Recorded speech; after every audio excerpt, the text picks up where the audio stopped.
नमस्कार दोस्तों, आपके अपने चैनल हमारे संस्कार में आपका बहुत बहुत स्वागत है। आज हम आपके लिए शारदीय नवरात्रि में किस सामग्री की ज़रूरत पड़ती है, क्या महत्वपूर्ण होती है, उसके बारे में जानकारी लेकर आए हैं। लेकिन उससे पहले अगर आप हमारे चैनल पर नए हैं और अभी तक आपने चैनल को सब्सक्राइब नहीं किया है तो आप सभी से निवेदन है, प्लीज़ हमारे चैनल को सब्सक्राइब करें, वीडियो को लाइक करें, ज़्यादा से ज़्यादा शेयर करें ताकि इस जानकारी का लाभ दूसरे लोग भी उठा सकें।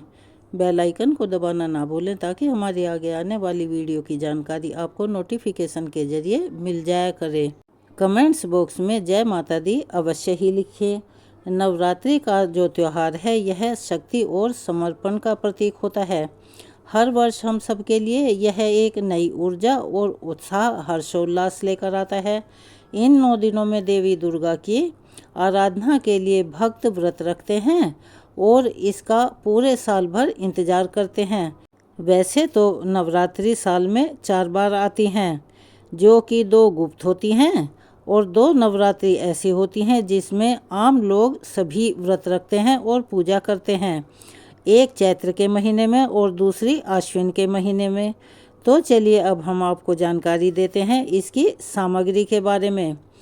पूजा करते समय हमें लगता है कि कोई सामग्री छूट गई है, इसीलिए हम इस वीडियो में आपको नवरात्रि की पूजा की सभी सामग्री के बारे में जानकारी देने वाले हैं। कैसे आप अपनी पूजा को पूर्ण और सफल बना सकते हैं, नवरात्रि की पूजा के लिए क्या क्या सामग्री होना अति आवश्यक है। साथ ही आप यह भी जानेंगे कि इन सामग्रियों का क्या महत्व होता है और कैसे यह पूजन सामग्री आपकी पूजा को और भी महत्वपूर्ण और सफल बना सकती हैं। तो चलिए देवी माँ की कृपा के साथ अब इसकी शुरुआत करते हैं और जानते हैं पूजा की सामग्री के बारे में। पूजा के लिए आपको चाहिए सबसे पहले एक चौकी, उसके ऊपर बिछाने के लिए लाल या पीला साफ वस्त्र। नया हो तो बहुत अच्छा है, अगर ना हो तो धुला हुआ साफ वस्त्र भी आप इस्तेमाल कर सकते हैं। दुर्गा की प्रतिमा या मूर्ति, अगर ना हो तो आप तस्वीर भी स्थापित कर सकते हैं।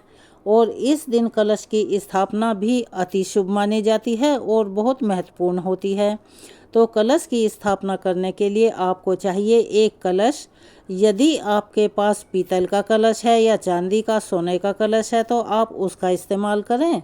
अगर नहीं है तो आप मिट्टी के कलश का इस्तेमाल भी निसंकोच होकर कर सकते हैं। मिट्टी के कलश को या मिट्टी के बर्तनों को पूजा में प्रयोग करना अति शुभ माना जाता है। कलश में डालने के लिए जो वस्तुएं ज़रूरी हैं, जो सामग्री चाहिए, उसमें आप अक्षत यानी कि बिना टूटे हुए चावल, एक सिक्का चांदी का हो या नॉर्मल सिक्का हो, हल्दी की एक गांठ, लौंग का एक जोड़ा, एक सुपारी और इसके साथ में इत्र रखना भी अति आवश्यक है। कलश के ऊपर स्थापित करने के लिए पानी वाला यानी जिसे जटा वाला नारियल कहते हैं, वह आपके पास होना चाहिए। उस पर लपेटने के लिए आपको लाल चुनरी की ज़रूरत होगी। कलावा और कुछ पैसे भी रखें जिसकी कि आपको मंदिर में रखने के लिए दक्षिणा के रूप में ज़रूरत पड़ेगी। यदि आप अखंड ज्योत जलाना चाहते हैं तो आप उसके लिए एक बड़ा सा दीपक लें। अगर हम बात करें दीपक के बारे में तो आप पीतल का भी जला सकते हैं, चांदी या सोने का भी जला सकते हैं, लेकिन मिट्टी का दीपक जलाना अति शुभ माना जाता है। और उसे ढकने के लिए तो आजकल बाज़ार में बहुत सारी ऐसी चीज़ें आती हैं जालीनुमा, जिन्हें आप अपने दिए को ढक सकते हैं ताकि हवा लगने से दिया बुझे नहीं। श्री दुर्गा सप्तशती की पुस्तक भी आपके पास अवश्य होनी चाहिए। अगर पुस्तक ना हो तो आप अपने मोबाइल का प्रयोग करके या आपके पास कंप्यूटर है तो उसका प्रयोग करके आप दुर्गा सप्तशती ऑनलाइन भी सुन सकते हैं। हम भी आपको अपने चैनल पर पूरे 9 दिन तक दुर्गा सप्तशती के अलावा जो भी पूजा विधि या कथाएं हैं उनकी जानकारी लगातार हम देते रहेंगे। आप उन्हें सुनिए और हमारी मदद कीजिए। माता रानी को अर्पित करने के लिए 16 श्रृंगार की सामग्री, जिसमें काजल, बिंदी, चूड़ी, मेहंदी आदि आपको रखना चाहिए। धूप, दीप, कपूर, कलावा, चंदन, रोली, मौली, अक्षत। यदि आप नवग्रह बनाना चाहते हैं और आपके पास नवग्रह यंत्र ना हो तो आप 9 सुपारी वाला नवग्रह यंत्र भी पूजा में स्थापित कर सकते हैं। साथ ही आपको चाहिए एक गणेश भगवान जी की मूर्ति, क्योंकि गणेश भगवान तो हमेशा प्रथम पूजनीय हैं। उनकी पूजा के बिना कोई भी पूजा या शुभ काम शुरू नहीं किया जाता। अगर आपके पास गणेश की मूर्ति उपलब्ध ना हो तो आप सुपारी पर कलावा लपेटकर उन्हें भी गणेश भगवान का प्रतीक मानकर उनकी पूजा कर सकते हैं। कलश में स्थापित करने के लिए आपको जो चाहिए, आम या अशोक के पत्ते हों, 5, 7 या 9 की गिनती में हों, जितने भी आपको आसानी से मिल जाएं। पत्ते साफ सुथरे होने चाहिए, कटे फटे टूटे हुए सूखे हुए ना हों। आम या अशोक के पत्ते अगर ना मिल पाएँ तो आप पान के पत्तों का भी इस्तेमाल कर सकते हैं, उन्हें भी कलश के ऊपर स्थापित कर सकते हैं। माता रानी को अर्पित करने के लिए हर दिन आपको भोग में पान, सुपारी, लौंग, इलायची, बताशे तो ज़रूर चाहिए ही होते हैं।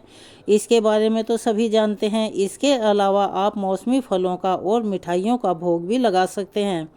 इनके अलावा आपको माँ दुर्गा के जो विशेष भोग हैं वो हर दिन तैयार करके अर्पित करने के लिए आप उनकी व्यवस्था भी कर सकते हैं। मंडप को सुंदर सजाने के लिए आप उसमें बंधनवार आदि लगा सकते हैं। अबीर गुलाल से सुंदर रंगोली बना सकते हैं। अगर अबीर गुलाल आपको ना मिले या आपके पास उपलब्ध ना हो तो आप गेहूं के आटे और हल्दी से भी रंगोली बना सकते हैं। फूल माला से भी उसे सजा सकते हैं। लेकिन आप अपनी तरफ से कोशिश करें कि जो आर्टिफिशियल चीज़ें मार्केट में मिलती हैं आप उनका पूजा में कम से कम प्रयोग करें। बहुत से लोग कलश की स्थापना करने के साथ ही अलग से जवारे भी बोते हैं, जो कि कुछ क्षेत्रों में अनिवार्य होते हैं। उनको बोने के लिए आप चाहें तो मिट्टी का चौड़ा बर्तन लें। मिट्टी का चौड़ा बर्तन ना मिले तो आप एक परात या कोई चौड़ी प्लेट हो गहरी, उसमें रेत मिलाकर उसमें जवारे बो सकते हैं। कलश की स्थापना यदि आप कर रहे हैं तो आपको 2 लाल चुनरी की ज़रूरत पड़ेगी, एक माता रानी को ओढ़ाने के लिए और दूसरी नारियल पर लपेटने के लिए। पहले दिन की पूजा में परिवार के सभी सदस्यों को अपने हाथ से मोली का धागा अवश्य ही बांधें। तो कलावा पूजन सामग्री में अनिवार्य है। अब बात रही हवन की, तो वैसे तो नवरात्रि के पूरे 9 दिन तक हम अपने आप ही हवन करते ही हैं, जिसे अग्यारी कहा जाता है, और अंतिम दिन विशेष रूप से हवन किया जाता है। इसीलिए हवन सामग्री आपको बाजार से मिल जाएगी, आप उसे भी पूजा सामग्री में ज़रूर लिखें और लाकर रखें। नवरात्रि की पूजा में शुद्धि करने के लिए आपको गंगा जल की आवश्यकता होती है, इसीलिए गंगा जल भी आप पूजा की सामग्री के साथ ज़रूर रख लें। इन सब के साथ साथ आपको चाहिए कि पूजा के दौरान, पूजा के बाद में घंटी और शंख का बजाना अति आवश्यक है, क्योंकि माता की पूजा हो या हमारे आराध्य देवी देवताओं की पूजा हो, आपको पूजा में घंटी और शंख का प्रयोग अवश्य ही करना चाहिए। अगर आप अग्यारी करते हैं तो आप गाय के गोबर के उपले, गुग्गल और हवन सामग्री जो हमने आपको बताई, इनका महत्व क्या होता है, चलिए अब उसके बारे में भी आपको जानकारी दे देते हैं। जो ये पूजन सामग्री है वो हमारे जीवन को शुभता प्रदान करती है। पूजा में देवी दुर्गा की मूर्ति या तस्वीर वो शक्ति और साहस का प्रतीक होती है। अक्षत यानी बिना टूटे चावल शुभता और समृद्धि का प्रतीक होते हैं। देवी दुर्गा को अर्पित करने के लिए जो फूल चढ़ाए जाते हैं वह प्रेम और समर्पण का प्रतीक होते हैं। धूप बत्ती अज्ञान को दूर करने और ज्ञान को बढ़ाने का प्रतीक मानी जाती है। दिए को भी ज्ञान और शुभता का प्रतीक माना जाता है। माता भगवती की पूजा में दीप जलाने के लिए यदि हो सके तो आप तेल की बजाय गाय के शुद्ध घी का प्रयोग करें। घी देवी दुर्गा की पूजा के लिए अत्यंत ही शुभ माना जाता है, जो कि शुद्धता और पवित्रता दोनों का प्रतीक है। कुमकुम को शक्ति और साहस का प्रतीक माना जाता है। चंदन शुद्धता और पवित्रता का प्रतीक होता है, और जो नैवेद्य हम माता रानी को अर्पण करते हैं वह भक्ति और समर्पण का प्रतीक होता है। इन सभी सामग्रियों का महत्व नवरात्रि की पूजा में बहुत ही विशेष और शुभ फल देने वाला माना जाता है। इनका उपयोग करके हम देवी दुर्गा की कृपा और आशीर्वाद दोनों प्राप्त कर सकते हैं। तो यह थी आज शारदीय नवरात्रि की सामग्री के बारे में जानकारी। आपके लिए कितनी लाभप्रद रही, कमेंट्स बॉक्स में अपनी राय अवश्य ही लिखें।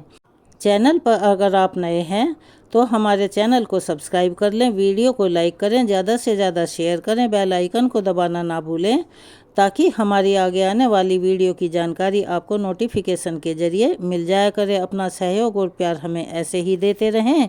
कमेंट्स बॉक्स में जय माता दी अवश्य ही लिखें। धन्यवाद।